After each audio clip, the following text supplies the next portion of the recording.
The chairman, distinguished participants, thank you for having me.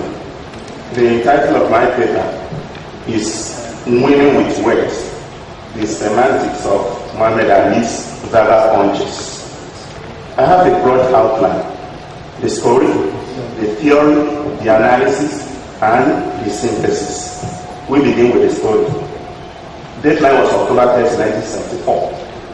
Venue was in Zaza, Zaire. Two great men were poised to fight. The boxing bout was tagged Rumble in the Dumbo. There was George Foreman, who had put his medal a year earlier in Jamaica, when he knocked out the well-known Joe Frazier 6 times in 2 rounds before the referee stopped the bout.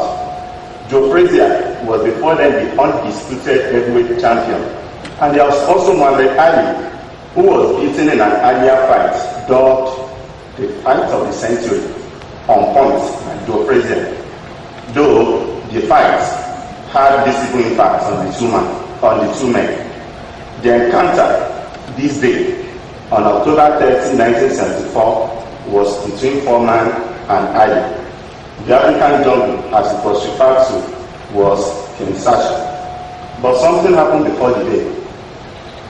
Before the day, Mobutu Sese Seko had hosted the 2 Africans in Kinshasa, and they were attending press conferences.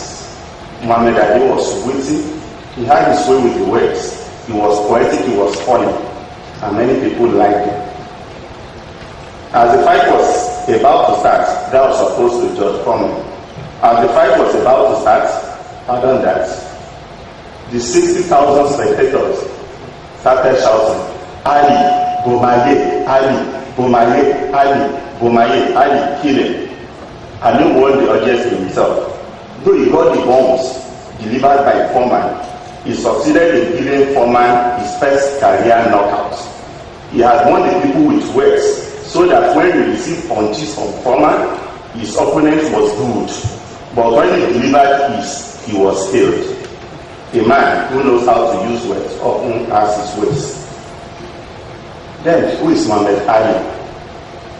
So, born on January 17, 1942, he came into boxing by chance when his bicycle was stolen. And then he saw a policeman, he said, I'm going to be the thief. And the man told him, the man was a boxer. If you want to fight anybody, the first thing you have to do is to learn how to box. And then the police officer started to train Muhammad Ali. He was always talking because he was born in Lusbai. He was known as Lusbai Lee because he was always talking.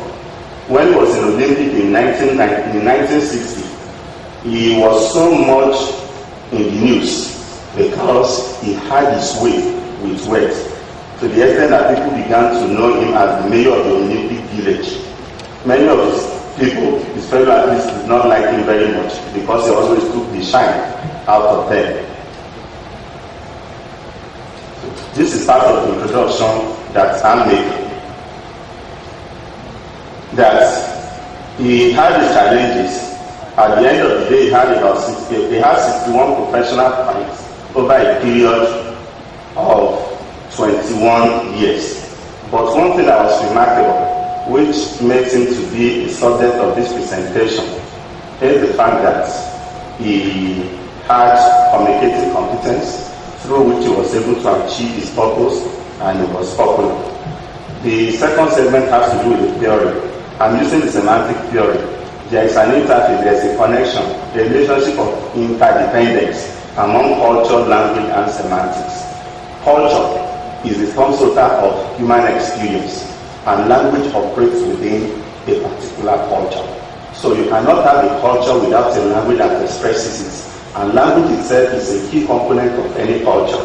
By the time you now look at language too, it is studied under various levels: phonology, morphology, syntax, semantics, and pragmatics. The whole essence of language is to communicate meaning. That is why the most important function of language is to generate and transmit meaning.